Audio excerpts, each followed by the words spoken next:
Next ఆటోమొబైల్లో Kia వచ్చింది. ఇది ఒక ఎగ్జాంపుల్ మీ అందరికీ.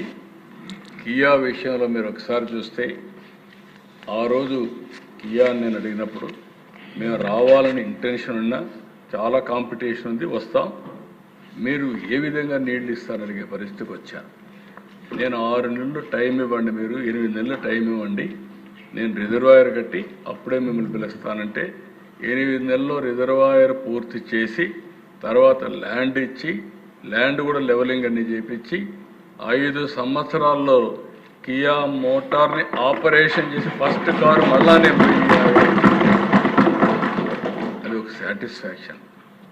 మీరు నేషనల్ హైవేలో బెంగళూరు నుంచి వస్తామంటే ఆ కియా మోటార్ దగ్గర ఒక టౌన్షిప్, ఒక మోడర్న్ టౌన్షిప్ డెవలప్ చేసే పరిస్థితికి వచ్చారు. అదే మరి అధ్యక్ష ఇసుజీ హీరో అయితే వాళ్ళు ఆల్మోస్ట్ కర్ణాటకకి వెళ్ళిపోతే అక్కడి నుంచి తీసుకొచ్చాం. అదే మరి అపోలో తెలంగాణకి వెళ్ళిపోతా ఉంటే కాదని చెప్పి మా వాడు మాట్లాడి తీసుకొచ్చారు.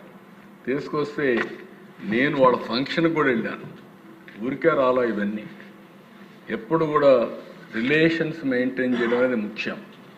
మనం అట్లా కాకుండా ఏదో పెత్తందారితో మనం ముందుకు పోయినా వాళ్ళు ఇండస్ట్రీ పెట్టారు కాబట్టి వాళ్ళని వేధించచ్చు అని మనం అనుకుంటే ఎప్పుడు ఏ ఇండస్ట్రీ కూడా రాదు.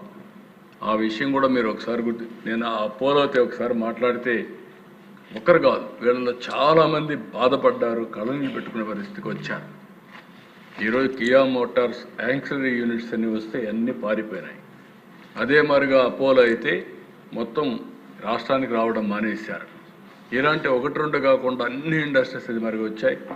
ఈరోజు ఎనర్జీ, సీమెన్స్, సుజలాన్, ఇవన్నీ కూడా గ్రీన్కో, అనేక ఇండస్ట్రీస్ వచ్చాయి. టెక్నాలజీ అయితే ఫాక్స్కాన్, నాకు బాగా ఫస్ట్ యూనిట్ శ్రీ సిటీకి వచ్చింది. నేను సిఏఎంని కొత్తల్లో తమిళనాడులో వాళ్ళకి ఇబ్బందులు నా దగ్గరికి వచ్చారు. నా దగ్గరికి వస్తే వాళ్ళని బయట కూర్చొనబెట్టి మీరు ఏం కావాలో చెప్పంటే మా సెక్రటరీ తీసుకొస్తే అవన్నీ క్లియర్ చేసి క్యాబినెట్లో నెక్స్ట్ డే శ్రీ సిటీలో వాళ్ళ ఆపరేషన్ స్టార్ట్ చేసే పరిస్థితికి వచ్చాం. ఈ విధంగా 1 by 1 ఒక ఇండస్ట్రీ కాదు, ప్రతి ఒక్క ఇండస్ట్రీని సెల్కాన్, ఎస్సిఎల్, డిక్సన్, పేటిఎం అన్నీ తీసుకొచ్చాం. ఫార్మా అయితే రెడ్డి, జిఎస్కే ఇవన్నీ వచ్చాయి. ఫుడ్ ప్రాసెసింగ్ పెప్సికో, అదే పెప్సికో, మండలేజ్ ఇవన్నీ కూడా వచ్చాయి.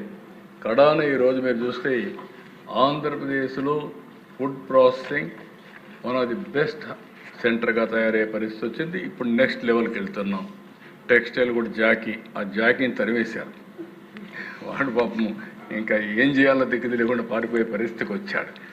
ఇలాంటి వేరియస్ ఇండస్ట్రీ తీసుకొస్తే ఆ రోజు ఈ బ్యాండెక్స్ కానీ టెక్స్పోర్ట్ కానీ ఇవన్నీ కూడా సపోర్ట్ చేసి మనం ముందు తీసుకుపోయాం. అయితే దిశ ఇక్కడ ఒకసారి చూస్తే 1924లో మొత్తం ఇన్వెస్టర్స్లో నమ్మకం పోయింది. ఈ రాష్ట్రానికి మేము రాము, ఈ రాష్ట్రంలో మేము భరించలేము, మేము సర్వైవ్ కామనే పరిస్థితికి వచ్చారు. Unpredictable policy environment. నేను నిన్న కూడా చెప్పాను, మళ్ళీ మీరు గుర్తుపెట్టుకోవాలి. విండ్, సోలార్ ఈ 2 ఇండస్ట్రీస్ వచ్చాయి. ప్రజలు కూడా అర్థం కావాల్సిన అవసరం ఉంది. ఈ 2 ఎంఓయూలు చేసి ఆపరేషన్కి వస్తానేవి నేను పవర్ తీసుకోనని చెప్పి పవర్ తీసుకోకుండా చేసి హెరాస్మెంట్ చేస్తే ఇంటర్నేషనల్ ఫోరమ్స్లో వాళ్ళు రైజ్ చేశారు. కేంద్ర ప్రభుత్వం అడిగారు, మీ వల్ల భారతదేశం యొక్క రెప్యుటేషన్ పోతా ఉంది, క్రెడిబిలిటీ పోతా ఉంది, మమ్మల్ని క్వశ్చన్ చేస్తున్నారు, ఇది మంచిది కాదు అని అడిగే పరిస్థితికి వచ్చారు. వీళ్ళ పంతానికి అంతు లేకుండా వాళ్ళు పవర్ వాడకపోతే కోర్టుకు పోతే కోర్టు స్ట్రిక్చర్స్ పాస్ చేయడమే కాకుండా వాళ్ళకి డబ్బులు పే చేయమంటే ఫిక్స్డ్ కాస్ట్, కరెంటు వాడకుండా ఉచితంగా వచ్చే కరెంటు వాడకుండా ఫిక్స్డ్ కాస్ట్ కింద 9,000 కోట్లు పే చేశాం. ఎవరి డబ్బులు ఇది? Tax payers money. పేదవాడు కట్టిన పన్నుని దుర్వినియోగం చేయడం అంటే ఇది. ఇలాంటి అవకతవకలు చాలా జరిగాయి. అలాంటి అవకతవకలు జరిగితే ఈరోజు Singapore government one of the most respectable government in the world, వాళ్ళు కూడా వీళ్ళ యొక్క హెరాస్మెంట్ చూసిన తర్వాత ఆంధ్రప్రదేశ్కి రావు అనే పరిస్థితికి వచ్చారు.